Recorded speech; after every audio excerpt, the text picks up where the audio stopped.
Do you find yourself dreading dinner times, lunch times, tea times, whatever you call it, because you know that your child is going to end up having a meltdown and scream and shout, and you don't know how you're going to get through it? Well, here's some tips from me. I've got two boys, 4 years old and 6 years old, and over the years I've been through a lot with them. And I feel like I've come to the point where I've actually got a coping strategy. So I'd love to share it with you. If you like what you're hearing, then please subscribe to my channel, add comments below. If you've got other ideas and want to share them with me, I'd absolutely love to hear from you.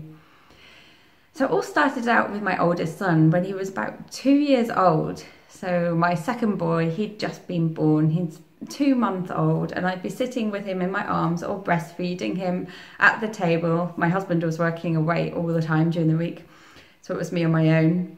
And my 2-year-old, just every time, he would scream. And I didn't know what to do with him. It would be in the mornings when it was breakfast time, and it would be after nursery in the evenings, absolutely screaming his head off, and I couldn't do anything to help him. It would take about 10-15 minutes, and then all of a sudden he might feel like he actually wants to eat something.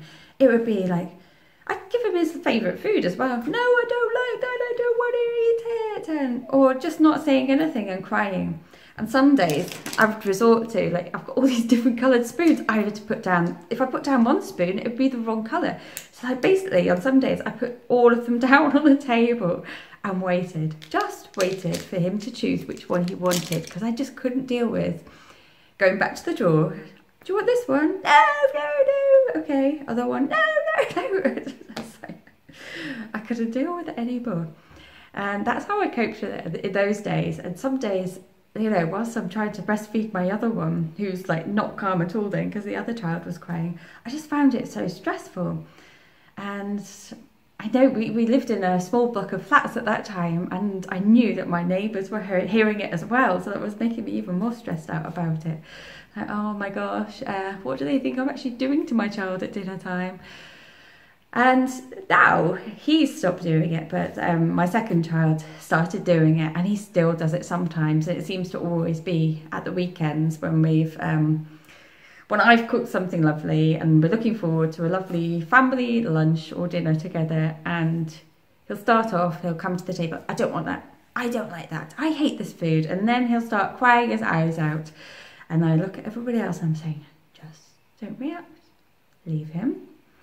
And that's what we do. And maybe we'll get a fork thrown at us, or the plates like pushed away slowly. But I found that if we don't really react to him, like we just continue chatting, so me, my husband and my oldest son now, we chat about the food and we all say, oh, that's really tasty, oh, yum, yum. But we leave my other boy alone. We don't even try to coax him and say, oh, but that's your favourite food, or how about you try that bit instead, because it will always just be no and tears. And he normally then settles down. About 5 to 8 minutes perhaps it will take him. You know, some days quicker, some days longer, just depends on what his mood is. And then all of a sudden he'll just happily start eating away, not a problem, and the plate will be finished, just like magic. So that is my trick for all of you.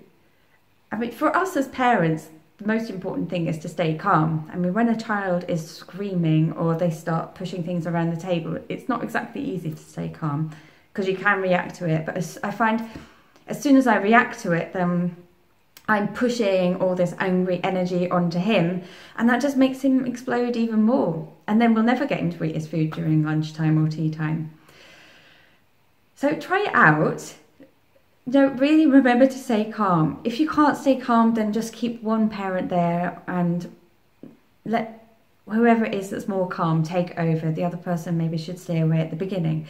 But once you kind of get used to it and you know that it does work, then it should get easier every mealtime. So I wish you all the best trying it out, if you do try it out, and please comment, let me know how you got on with it, because for me it is really my magic ingredient to success and having a nice family lunch. Even if the first 5 to 8 minutes are horrible, we know that after that it's going to be over and we can enjoy it all together. So look forward to hearing from you and catch you again soon. Bye for now.